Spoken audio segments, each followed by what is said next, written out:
Senator Romney, it's good to see you. Thanks so much for joining us. I want to get to that relief bill in just 1 second, but first I have to ask you, President Trump held a meeting on Friday in which he reportedly discussed with his disgraced former National Security Advisor Michael Flynn this deranged idea to declare martial law to force new elections in states that Biden won. They also have discussed appointing conspiracy theorist Sidney Powell as a special counsel to investigate her baseless claims of election fraud, and also issuing an executive order to seize voting machines. This is, needless to say, quite alarming and scary to a lot of people. What's your response? What will Senate Republicans do to make sure none of this madness happens? Well, it's not going to happen. That's going nowhere. And I understand the president is casting about, trying to find some way to have a different result than the one that was delivered by the American people. But it's really sad in a lot of respects and embarrassing, because the president could right now be writing the last chapter of this administration with a victory lap with regards to the vaccine. After all, he pushed aggressively to get the vaccine developed and distributed. That's happening on a quick time frame. He could be going out championing this extraordinary success, and instead, he's leaving Washington with a whole series of conspiracy theories and things that are so nutty and loopy that people are shaking their head wondering what in the world has gotten into this man. And I think that's unfortunate, because he has more accomplishments than this last chapter suggests he's going to be known for. I know you're eager to talk.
All right, now to that extraordinary rebuke from top military leaders pushing back against the talk of imposing martial law that's reportedly swirling inside the Trump White House. The Secretary of the Army and the Army Chief of Staff having to release a joint statement saying in part, quote, there is no role for the U.S. military in determining the outcome of an American election. It is remarkable that military officials are even having to say this, but that is the response after multiple reports. Trump asked about the option on Friday during an Oval Office meeting about overturning the election. Trump says the reporting is wrong. One person attending Friday's meeting was Trump's former National Security Advisor Michael Flynn. Now, the day before that meeting, this is what Flynn said. Watch. He could immediately, on his order, seize every single one of these machines around the country on his order. Within the swing states, if he wanted to, he could take military capabilities and basically rerun an election in each of those states. I mean, it's not unprecedented. I mean, these people out there talking about martial law, it's like it's something that we've never done. Martial law has been instituted 64 times.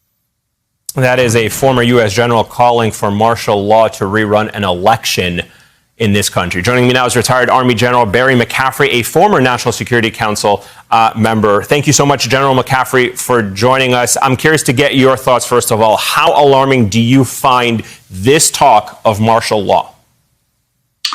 We've never heard anything like it since 1860. I was personally horrified watching Mike Flynn, who was a terrific intelligence officer during the War on Terror, who now acting in a demented fashion seizing ballot boxes, the armed forces in charge of unilaterally conducting elections in swing states. This is thuggery. This is third world behavior. By the way, the armed forces will never in any way take part. But what we don't want to do is find out what happens when the commander-in-chief tells the acting Secretary of Defense to pull something like this off. So I think what we get back to is the responsibility of Republican senators in particular is going to be heavy in history if they don't go to the president in public and back him down from this criminal conversation.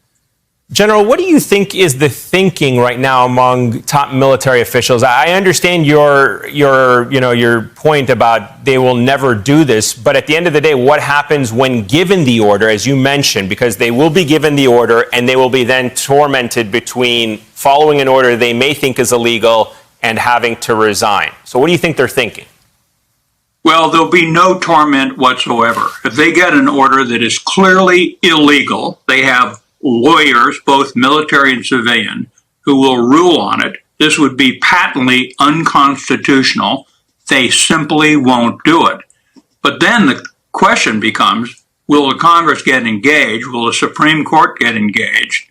Will Trump start firing generals until he finds somebody that would move? Right. By the way, I might add, that acting Secretary of Defense, a retired lieutenant colonel, will bear a heavy responsibility. The chairman of the JCS has no command authority over the armed forces. Two civilians do, Trump and Chris Miller. So we need the Senate, Republicans in particular, to step up, and not in private, but in public, and say, we're not going there with you.